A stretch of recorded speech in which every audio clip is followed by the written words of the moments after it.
for actually showing up. This looks like maybe half the class. I don't know, something like that. So, thank you for coming. Okay, so we have done some thermal stuff, the solar collector. We did some ideal gas stuff with the psychometrics lab. This is thermal fluids lab, so we're going to do some fluidy type stuff. And typically we would use some kind of Bernoulli something or other. Yeah, that's not much fun. I like things that go fast and make a lot of noise. So we're going to do Aero propulsion instead.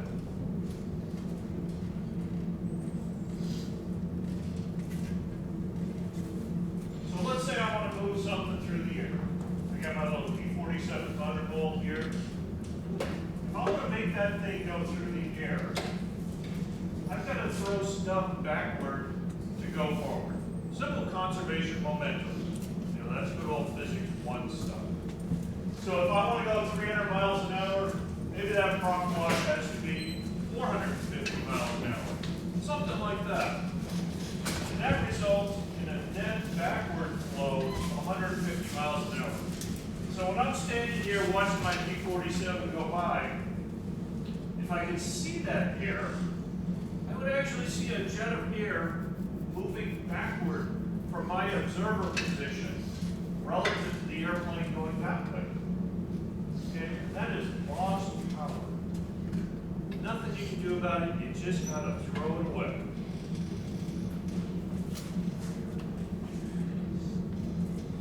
So again, if I want to make my airplane go that way, I'm going to throw something out the other way. If my exhaust velocity is equal to the forward velocity, thrust is 0. That's it. You're not going anywhere. We've just turned our engine into a big old stovepipe. So we can quantify our thrust as thrust is equal to the mass flow rate times the propeller is, the turbine inlet area, whatever it is, times the change in velocity. Okay, and we're going to do a little example. We've got an F-16 with a Pratt & Whitney F100 229. That's the type of engine sitting inside that thing.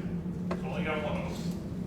Makes 29,160 pounds of thrust with the afterburner lead. The exhaust pipe is roughly 2 feet in diameter. Ask me how I know. What is the mass flow rate through the engine and the exit velocity? Assume the starting air velocity is 0. So that F-15 is parked at the end of the runway. They run up the engine, they hit the burners, release the brakes. That's the operating condition we're talking about. So our thrust is equal to the mass flow rate times the final velocity minus the initial velocity. Well, if I'm parked at the end of the runway, my velocity is 0, because I'm just grabbing ambient air and pulling it through the engine. And I can also say that my mass flow rate is simply density times the flow area times the velocity. Okay, good old rho AP. So I'm going to combine those two. So thrust is equal to the density times the area times velocity squared. Substituting, doing some math, and I come up to the flow through that engine is 602 meters a second. Okay, that may not mean much to you at a 9 a.m. non-coffee-fied state. Okay, but when we get to compressible gas dynamics, you're going to realize Mach 1.8 at ambient temperatures. That is hauling butt through that engine. And then if we go back and we back substitute for that mass flow rate, if we throw that velocity into the mass flow rate equation, we're sucking in 215.4 kilograms a second. There's 475 pounds a second going through that engine. Okay, we used to say that the F100 could suck all the air out of a 4-bedroom house in 1 second. That's why. want to know how much power that took. Okay, we can say that the power is 1/2 the mass flow rate times the change in velocity squared. Okay, it's the good old kinetic energy equation, but I take the derivative of energy and mass. So the derivative relative to time, that gives me this equation. Let's throw some numbers at that. 39 megawatts, 52,000 horsepower just to push air through that engine. Okay, and that's just pushing the air through. Okay, that is not heating up the air. You gotta have some more energy than that to get up to burner temperatures. Which totally makes sense to me. So when I worked on the F100, that is a 100,000 horsepower turbine. It has 220 blades. Every single blade makes 450 horsepower. 50 horsepower more than my GTO, which is pretty sporty. Okay. Back in World War II, everybody was happy when they had 2,000 horsepower sitting in my Thunderbolt. Okay. We've come a long way since then.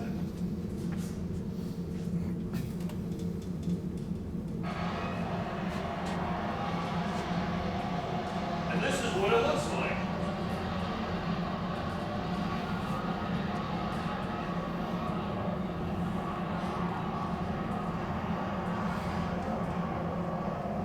That's what 602 meters a second looks like coming out the tailpipe.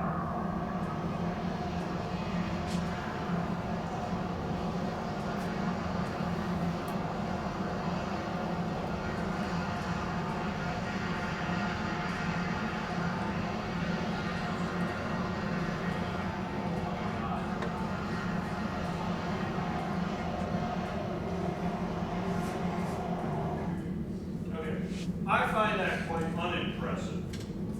Okay.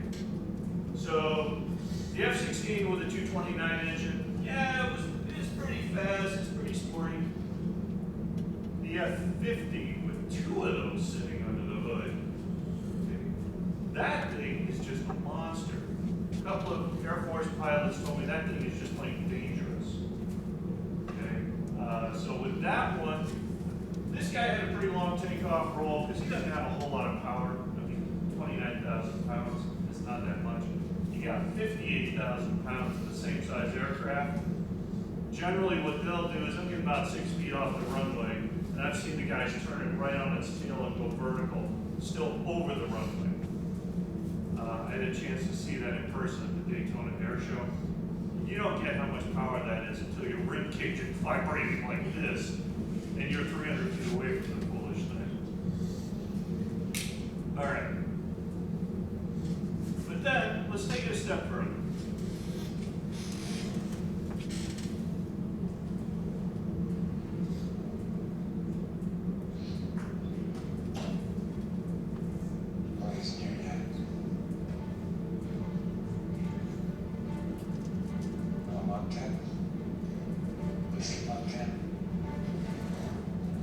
I did not do the math on this one.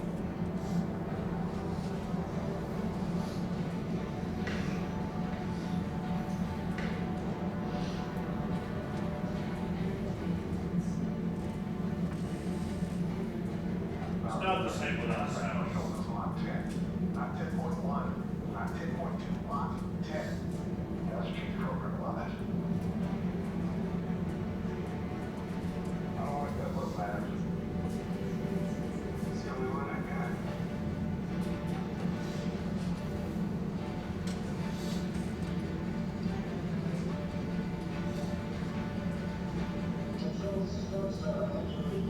Aircraft control level clear. Now me. Clear. Take off my cabin. Ready, sir. Ready when this engine start. Ready when engine start. Close for taxi.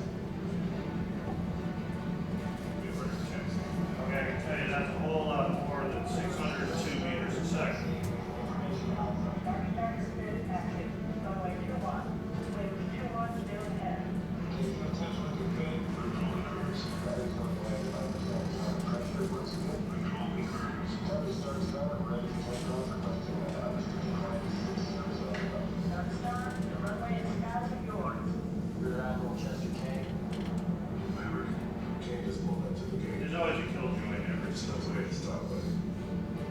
You know what happens to you when you go through with this. I know what happens to everyone else in my company. Our stars ready to take off. Everyone, go for takeoff. Starting with engine. Active, go. Thermals, go. Control, go. Active, go. Control surfaces, go. Control, go clear for takeoff. Nice, okay. That's right.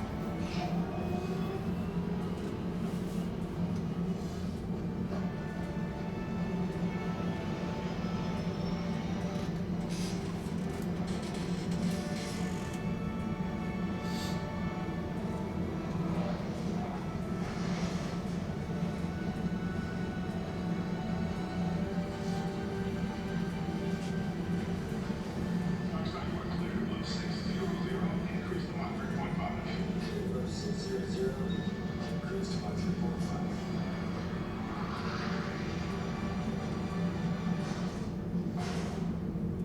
Admiral, just in time, sir. I don't know if so we're doing. Try to explain. Transitioning to Screenshot.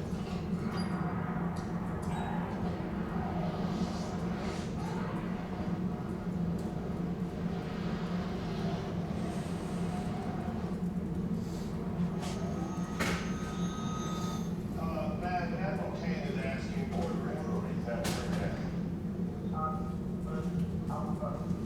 Okay, so I want you to think about this relative to what you see here.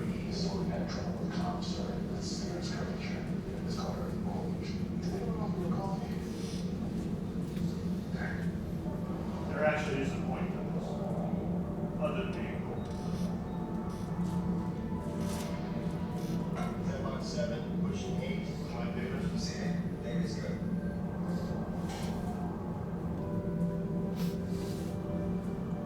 Images clouding. Response is still stable.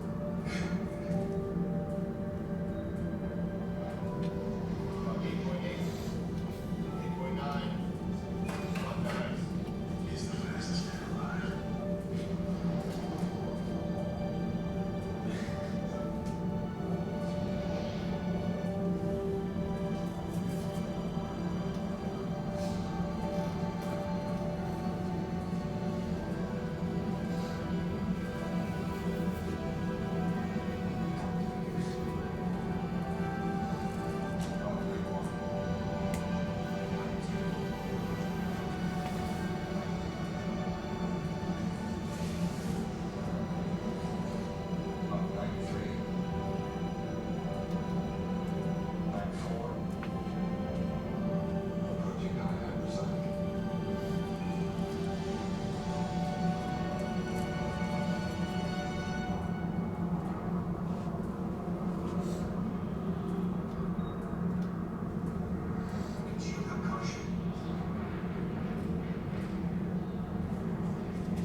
Step rising. And this is pretty darn real.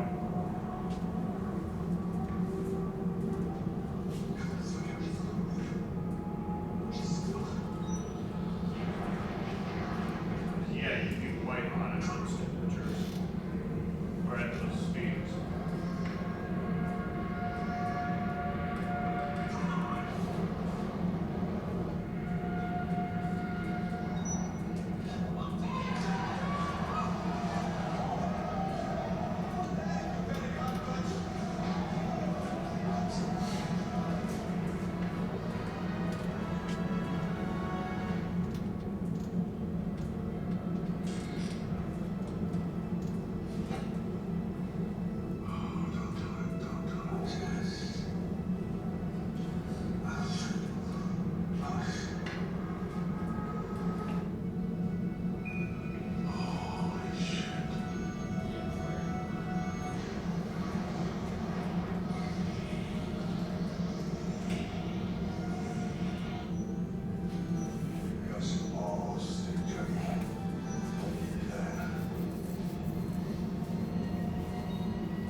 conservation of momentum.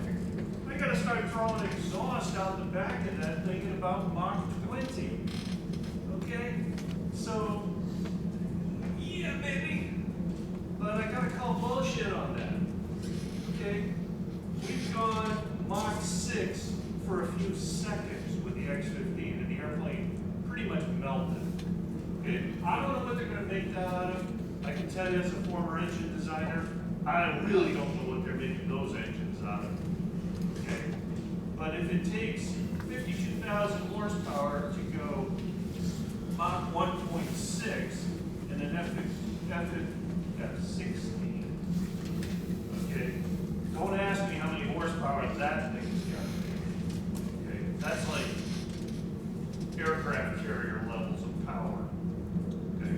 Actually, a destroyer in World War II, that had about 100,000 horsepower. So that F-16 has half the power of a World War II destroyer.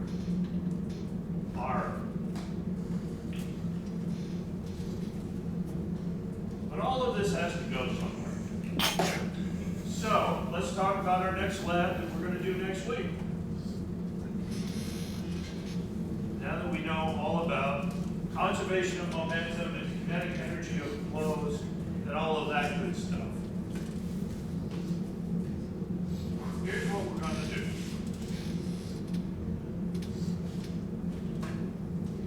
We're going to do a propulsion efficiency lab. Okay? And the big question, the big thing is it more efficient to create thrust with a large flow and a small velocity change? Or do I want a small flow and a large velocity change? There's a huge difference. Which is, why did we go to high bypass jet engines? Why didn't we just stick with the little 2-foot diameter ones that we had on the 707? You are actually going to get the numbers, and you're going to show me why. So, pre-lab. What I want you to do is to calculate the power that's required to make a Newton of thrust with a 9, 10, and 11-inch propeller.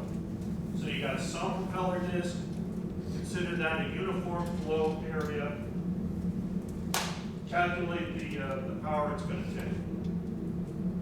Have that ready for when you get in the lab.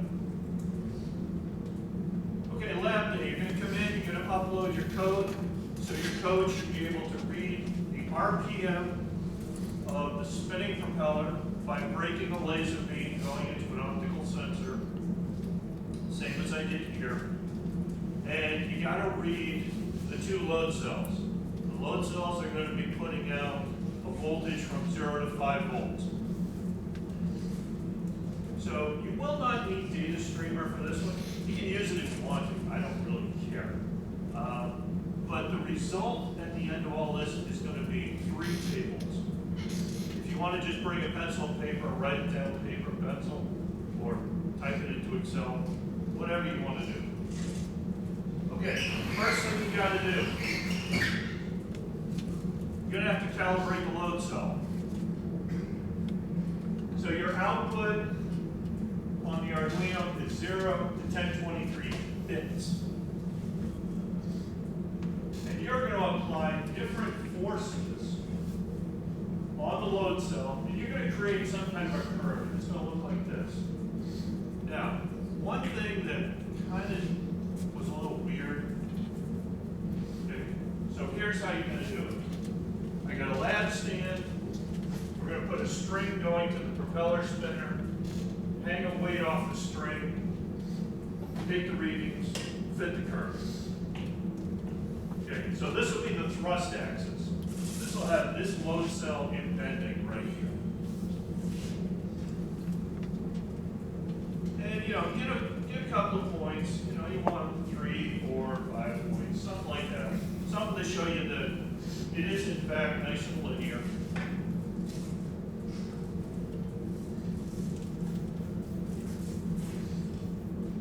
And you're going to do the same thing on the torque axis. Okay, so you got this little torque load cell right here. There's a lever arm that pushes down. There's a little eye right here. So So just hook your weight onto that little line down below. Same deal. You know, put a bunch of weights on, get a force to bits relationship.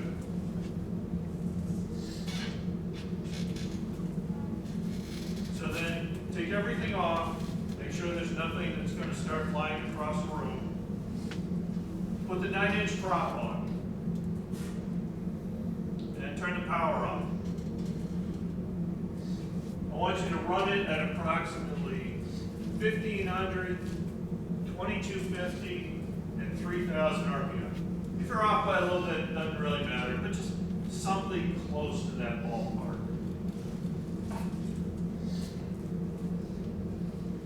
Okay? And I want you to record the amperage and voltage going into the motor. That'll be on the display of the power supply. I want you to get the thrust bits, the torque bits, and the actual RPM.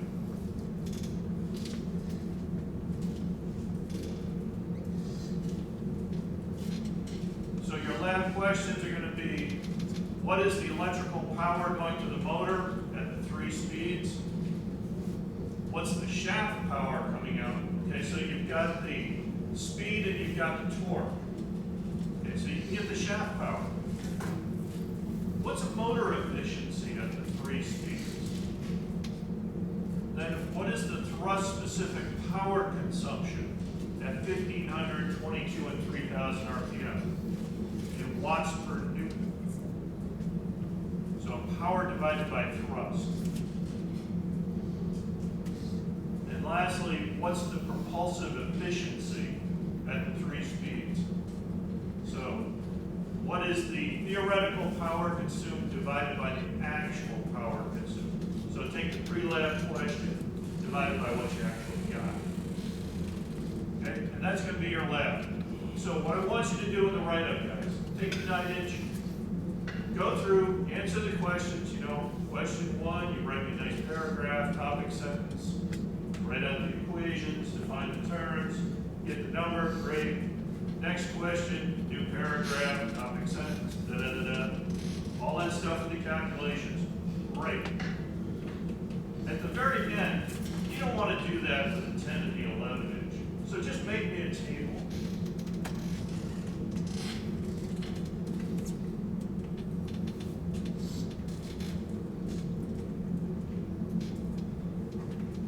So you'll have a 9-inch table, and just put this stuff in it. You'll have a 10-inch table, same stuff. You'll have amps, volts, electrical power, RPM, thrust bits, torque force. Do the conversion with your linear regression. Rotational speed in rads per second. Rotational shaft power. Then you get the motor efficiency, thrust specific power consumption, propulsive efficiency. So just paste that right in. So I should see 3 tables at the end of your calculations for each of the propeller size runs. Then when you get to your conclusions, you should see a bunch of trends. You should see a trend in both propulsion efficiency and motor efficiency. Tell me what you see in your conclusions. Okay? And that's going to be it. That's going to be the lab for next week. Now, I have failed you guys. I own it. I ordered all the stuff to make 8 lab setups. I've only got 5. The load cell sensor showed up with the wrong bolt pattern. I've ordered new ones. They were supposed to be here today. They're coming out of Jerusalem. It says 2-day delivery. I don't know. 2 days to Gaza? I don't know what they were thinking. Okay, so what I'm going to do, I'm going to break up the lab into like a first hour, second hour kind of thing. And I'll put a Google sign-up sheet under this lesson. So if you want to come at the first part of the class, you know, just sign up for the available machine slots. If you want to come for the second half, cool. I don't think this is going to take all that long once you do the first one. You know, I'm sorry, it shouldn't be that way. It's on me, you can take me in the class review. But it happened, so I gotta own it. Let's see. That's about it. You've got all the math you should need for the lab. You know what you're gonna do in the lab. I will have lab setups available early. If you guys wanna just dodge the whole issue and just come in, knock it out, be done with it, totally fine with that. Or even afterward, if somehow we get jammed up for time, I'm not gonna be super crazy about people showing up. Just, get it in by 1 week after the lab. That's all I really care about. Okay? Questions, thoughts, issues, concerns, gripes, bitches, moans? Thank you for coming.